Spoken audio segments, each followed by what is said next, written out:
현생 인류를 지칭하는 용어, 우리가 자주 듣는 말, 호모 사피엔스입니다. 호모 사피엔스라는 말은 인간은 지혜로운 존재이다 라는 뜻입니다.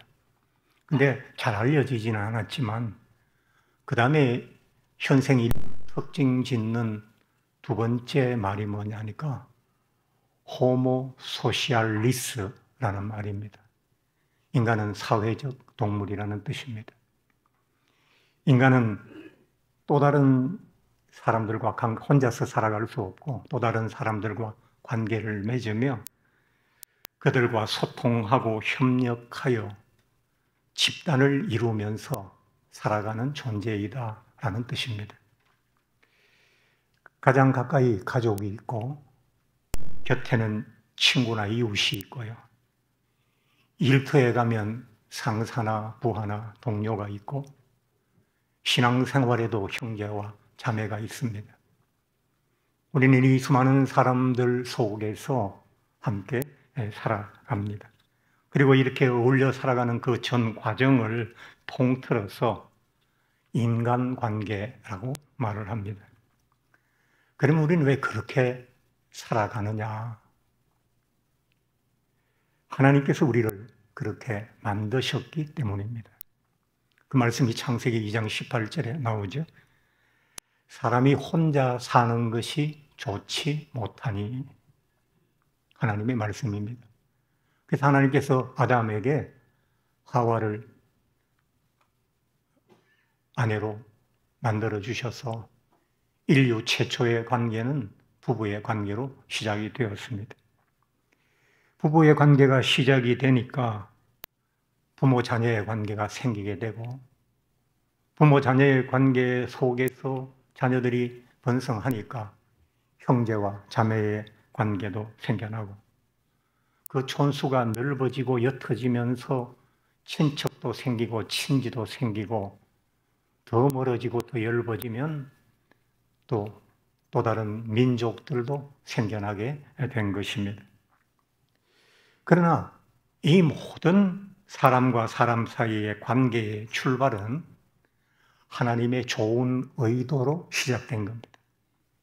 사람은 혼자 살아서 행복할 수 없고 혼자 살아서 안 되는 존재이니까 함께 협력해서 여러 사람들과 함께 살아가도록 하나님께서 좋은 뜻으로 그렇게 우리를 배려하신 거거든요.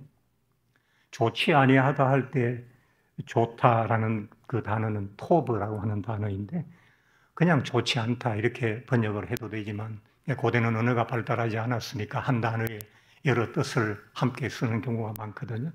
그 또 다른 뜻들이 많이 있는데 뭐냐? 즐거움, 번영, 이익, 복지 뭐 이런 뜻이 들어있는 거예요. 그리고 좋지 아니하다는 말을 이런 뜻으로 바꾸면 뭐냐니까 사람이 혼자 살면 즐겁지 않다는 거예요. 사람이 혼자 살면 번영되지 못한다는, 인류는 번영하지 못한다는 거예요. 사람이 혼자 사는 게 이득이 되지 않는다는 거예요. 사람이 혼자 살면 복지에도 불리하다라는 보다 구체적인 뜻이 되는 거예요. 정말 인간들은 함께 살아오면서 문명을 이루고 삶을 발전시켜 나오지 않았습니까? 함께 사는 것은 하나님께서 배려하신 좋은 의도였고 인류의 삶에 많은 긍정적인 효과가 있었습니다. 그러나 인간이 타락하면서 이 모든 인간관계의 주체가 되는 인간이 병들게 됐어요, 영혼이. 그러다 보니까 이 관계가 주는 즐거움도 있지만 온전치 못하니까 인간이 타락했기 때문에 인간의 마음이 병들었으니까 고통 또한 적지 않게 된 것입니다. 관계가 인간에게 주는 유익함과 고통을 각각 한 단어로 간단하게 표현을 해본다면 저는 그게 바로 사랑과 미움이라는 단어가 아닌가 생각이 됩니다. 사람과 사람 사이에 사랑이 녹아들면 얼마나 즐겁고 행복합니까? 인생은 마치 꽃밭처럼 변하지요. 그러나 반대로 이 사람과 사람 사이에 미움이 파고들면 한순간도 견디기 어려운 고통이 우리를 괴롭힙니다. 결혼이란 게 두 사람 다 더 좋게 행복하게 살겠다는 좋은 의도로 합의하고 시작하지만 그 사이에 고통이 끼어드는 것과 같습니다. 사랑과 미움은 인간관계의 양면성으로 마치 손등과 손바닥처럼 함께 있습니다. 그래서 우리 인생들은 늘 사랑과 미움 사이를 오가면서 그렇게 살아가고 있는 것입니다. 인문학에서 사람과 사람 사이라는 말을 표현할 때 사람과 사람 사이 이렇게 말하기도 하지만 조금 다르게 이렇게 표현하기도 해요. 미움과 혹은 사랑과 미움 사이, 미움과 사람 사이. 사람과 사람 사이라는 말을 인문학적으로 표현하면 그게 사랑과 미움 사이라는 말로 표현하기도 한다는 것. 사랑과 미움 사이는 고상한 문학 작품에도 나오고 유행가 가사에도 늘 나옵니다. 대부분의 드라마나 영화가 다 사랑과 미움을 주제로 하고 있습니다. 로미오와 줄리엣은 이탈리아의 몬테규 가문이라는 가문과 캐틀렛 가문이라는 가문의 오랜 미움의 그 배경을 가지고 시작된 셰익스피어의 소설입니다. 이 두 가문은 서로 원수지간으로 아주 이름났어요. 이탈리아 내에서, 국내에서. 서로가 서로를 죽여야만, 한쪽이 멸망해야만 또 다른 한편이 편히 존재할 수 있는 이런 앙숙지간이에요. 그런데 몬테규 가문의 로미오와 캐틀렛 가문의 줄리엣이 어느 날 무도에서 만나가지고 운명적인 사랑에 빠지는 겁니다. 참 이상하잖아요. 극심한 미움의 텃밭에서 사랑이 움튼 겁니다. 그래서 인생은 어렵고 소설은 흥미진진한 것입니다. 사랑이 미움되고 미움이 사랑되는 소용돌이 속에서 인생은 거품처럼 끓어오르기도 하고 꺼져 내리기도 하는 것입니다. 오늘 예배에 나오신 여러분들께서는 주변 사람들과의 관계가 원만하십니까?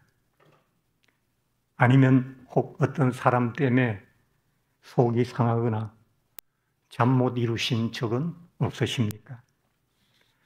혹 그런 분이 계시다면 성경 말씀으로 권면하기에 앞서서 먼저 일반적인 충고를 드리고 싶습니다. 우리가 다 예외 없이 사랑과 미움의 소용돌이 속에서 살아가니 나한테만 주어진 특별한 일이라는 그런 생각을 너무 심각하게 하지 마시고 잘 이겨나가시면 좋겠습니다. 인생이 성숙하고 삶이 깊어지기 위해 나를 들뜨게 하는 사랑도 필요하고 들뜬 나를 차분히 주저앉히는 미움도 때로는 필요한 것입니다. 사랑은 우리를 타인에게 다가가게 하는 힘이 되고 이해하고 보듬고 함께 함으로써 삶을 따뜻하게 하며 우리 존재와 삶의 의미를 더해주는 그런 소중한 단어입니다.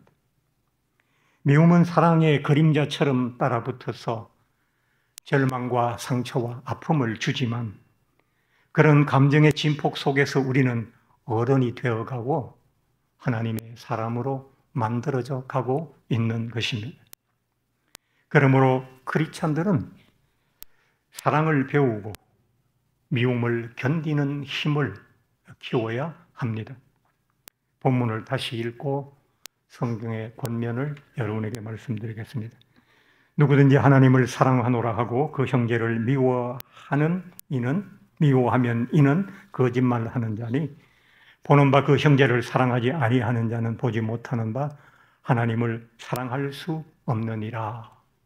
굉장히 점잖은 문장이지만 강하지요.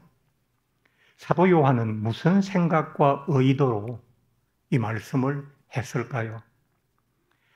바로 사랑과 미움에 대해서 인간이 저지르는 두 가지 중요한 실수 때문에 이 말을 한 것입니다.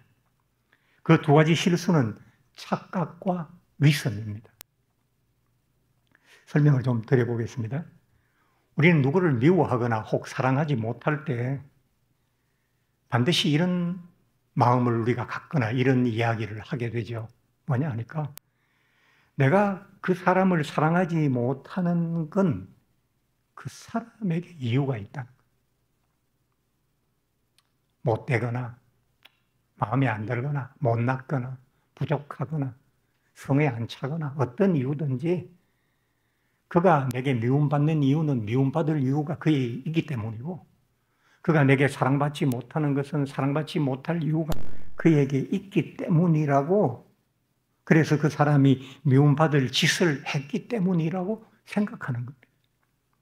그런데 그렇게 생각하는 것은 착각일 수도 있고 위선, 거짓일 수도 있어요. 그 사람 때문이 아니라 내가 아직 사랑을 제대로 모르거나 사랑을 배우지 못해서 사랑할 준비가 전혀 되어 있지 않기 때문이라는 것이 진실이고 사실 팩트인데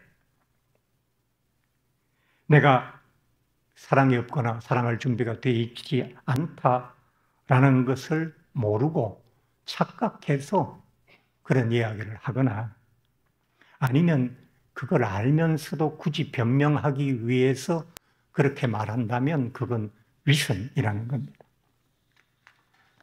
하나님께 사랑받고 하나님을 사랑하면서 사랑을 제대로 배운 사람은 자기 사랑의 대상을 사람과 하나님으로 구별하지 않는다는 게 사도 요한의 이야기입니다. 누구든지 하나님을 사랑하노라 하고 그 형제를 미워하면 그렇지 않아야 하나님 사랑과 형제 사랑은 분리될 수가 없다는 겁니다. 요한 1서는 주 80년에서 90년 정도에 기록된 겁니다. 주 33년에 예수님이 돌아가셨습니다.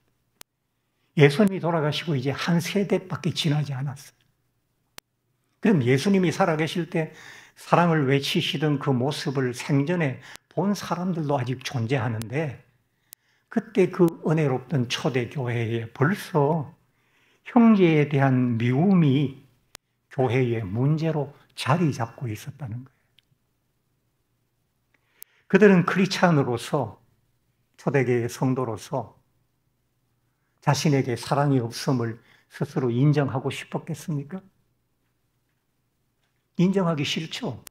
사람은 다 그렇잖아요. 자기가 나쁜 건 자기가 인정하고 싶지 않잖아요. 동시에 형제를 이렇게 내가 미워하는 것, 그걸 변명하고 싶었을 거 아니에요. 그래서 가장 많이 나오는 게 뭐냐니까 그 놈은 미움받을 수밖에 없는 놈이야. 이런 이유를 자꾸 내 안에 만들고 축적하는 거예요. 내가 크리스찬임에도 그렇게 그 사람들을 미워하는 거는 그 사람들이 너무나도 악하고 특별하기 때문이야 라고 자꾸 핑계를 댄다고요. 자기를 스스로 기만한다는 거예요. 그래, 그런 변명 중에 나오는 게 꼭 이런 이야기가 나오죠. 나는 사랑이 많은 사람이야. 내가 우리 자녀들, 우리 남편, 우리 아내한테 얼마나 잘하는데 그래도 내가 우리 교회 안에 그 몇몇 분들, 그분들한테는 내가 얼마나 잘하고 사랑하는지 여러분들도 봤지 않느냐. 그게 내가 사랑이 많다는 증거야. 라고 이야기합니다. 근데 그건 사랑도 아니고 예수께서 말씀하신 사랑은 더더욱 아니라는 겁니다. 그걸 사랑으로 착각하면 안 돼요. 마태복음 7장에 이런 말이 나옵니다. 너희가 악한 자라도 좋은 것으로 자식에게 줄 알거든. 악한 자도 자기 자식에게는 뭘 준다고요? 네, 좋은 거 준다고요. 그건 사랑이 아니고 부모의 도리라고 말하는 거예요. 그런데 그게 내가 사랑이 있다는 증거가 될 수 없다는 거예요. 요한은 정확하게 날카롭게 칼끝으로 가슴을 찌르는 것처럼 예리하게 지적하고 있잖아요. 또요, 마태복음 5장에 너희가 너희를 사랑하는 자를 사랑하면 무슨 상이 있으리요? 세리도 이같이 아니하느냐? 세리도요, 세금 받아먹고 이스라엘 백성 괴롭히는 그 나쁜 세리도 자기한테 와서 상담 많이 하고 하는 사람 이뻐하고 귀여워하고 사랑한대요. 근데 그건 사랑이 아니라잖아요. 정말 우리가 고백하는 것처럼 죄로 죽을 내가 하나님의 사랑으로 자녀가 되었다면 그 큰 사랑으로 형제의 작은 허물을 왜 못 덮느냐? 너는 아직까지 예수께서 너를 얼마나 사랑하셨는지 안다 말하지만 제대로 모른다. 그 얘기인 거예요. 엄마가 자식을 철 안 든 자식을 사랑하면서 너무 부모 마음 몰라주고 막 속상하게 하니까 야 아들 엄마가 너 얼마나 사랑하는지 몰라? 왜 몰라? 알지? 아는 겁니까? 아니죠. 지금 요한이 그런 이야기를 하고 있는 거예요. 형제를 사랑하노라 하고 누구든지 하나님을 사랑하노라 하고 형제를 사랑하지 않으면 거짓말하는 자다. 보이는 형제를 사랑하지 못하면 보이지 않는 하나님 사랑하지 못한다. 저 이 말 때문에 젊을 때 고민 어마어마하게 했습니다. 나 예수님의 사랑 아닌가? 왜요? 목회하다 보면 미움 당할 때가 있거든요. 집요한 미움을 당할 때가. 목회의 힘도 관계에서 나오고 목회의 좌절과 힘듦도 관계의 사람에게서 나오거든요. 좋은 사람 만나서 목회자를 격려해주고 기도해주면 정말 좋죠. 그러나 세상이 다 그렇듯 교회조차도 그런 분만 계신 건 아니잖아요. 때로는 제가 미운 사람들도 있거든요. 근데 그 미움이 집요해요. 어떤 때는. 그냥 싫어하는 정도면 아예 견디죠. 근데 정말 없는 말 만들어서 얘기하고 저는 성가대 여자 지휘자하고 눈이 맞아서 불륜에 있다는 소리도 들어보고 별의별 소리를 다 들어봤어요. 심지어는 예배 중에 다른 사람 기도시켜놓고 목사하고 둘이 서로 윙크하고 그러더라 그런 얘기도 들어보고 자 반박도 할 수 없는 거기에 가서 반박하다 보면 나조차도 그런 수준이 될까 싶어서 말 한마디 하지 않고 그걸 다 견디려니까 젊은 성격에 제가 젊은 고기를 좀 많이 먹었거든요. 고기 먹는 사람 급하잖아요. 집사님들이 이러면 제가 땀을 흘리면 목사님은 땀이 아니고 육수 올시다 그랬습니다. 참기가 참 힘들었어요. 그럴 때마다 나는 하나님을 사랑하지 않는 목사인가? 계속 그게 떠올라서 힘들었다. 그래서 하나님께 타협안을 냈어요. 하나님, 진짜 미운 사람 사랑하는 거는 정말 안 되고 미워하지는 않겠습니다. 하나님과 저 사이에 타협을 좀 합시다. 그래야 제가 목회를 하기 힘들어서 못하겠습니다. 타협을 했어요. 하나님 받아주셨어요. 근데 생각하면서 미워하는 거는 이제 막 극복을 할 수가 있는데 순간적으로 갑자기 어느 순간 또 그런 미운 짓을 할 때 순간적으로 막 미운 마음이 막 조건 반사적으로 튀어오르잖아요. 그거는 감당을 못 하겠더라고요. 그래서 2차 협상에 들어갔습니다. 하나님, 미움을 품지는 않겠습니다. 그랬습니다. 제가 평생 걸려도 못한 일을 여러분들에게 형제를 사랑하십시오 라고 말한다면 그건 일방적인 강요입니다. 어려운 일입니다. 정말 어렵습니다. 한번 해보십시오. 기도하면서. 그러나 우리는 예수께서 원하시는 사랑의 수준이 어디인지는 목표는 알아야 될 거 아닙니까? 부산에서 서울 가는데 가다가 대구에서 멈출지 대전에서 멈출지는 모르지만 그 먼 길을 걸어가다가 힘들고 어려운 길을 가다가 대구에서 인생을 마칠지, 대전에서 마칠지, 천안까지 올지 모르지만 그래도 우리가 가야 할 목표가 서울이라는 건 알아야 되잖아요. 그리고 살아있는 날 동안 그래도 어제보다는 오늘이 조금 더 미움은 버리고 사랑에 가까이 다가갈 수 있도록 노력해야 하지 않겠습니까?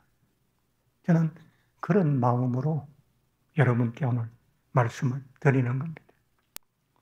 오늘 제가 여름에 되면 원래 예전에는 날씨도 덥고 이런데 설교 시간을 10분 줄여서 여러분에게 서비스 해드리는 제도가 있었습니다.